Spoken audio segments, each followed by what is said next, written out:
Pag nananahi ako ng sofa cover, ito yung inuuna ko. Manahi tayo kaso. Itong part na to, yung arm ng sofa.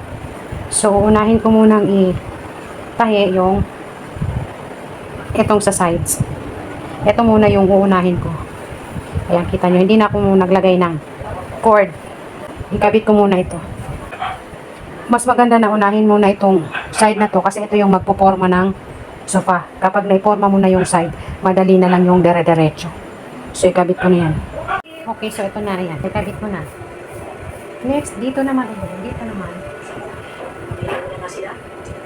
Ayan, kung nakikita nyo, hindi ko siya tinanggal sa pagkakabit. Okay? So, ikabit ko to. Okay, so ito na ulit. Ayan, so ito yung sa sides.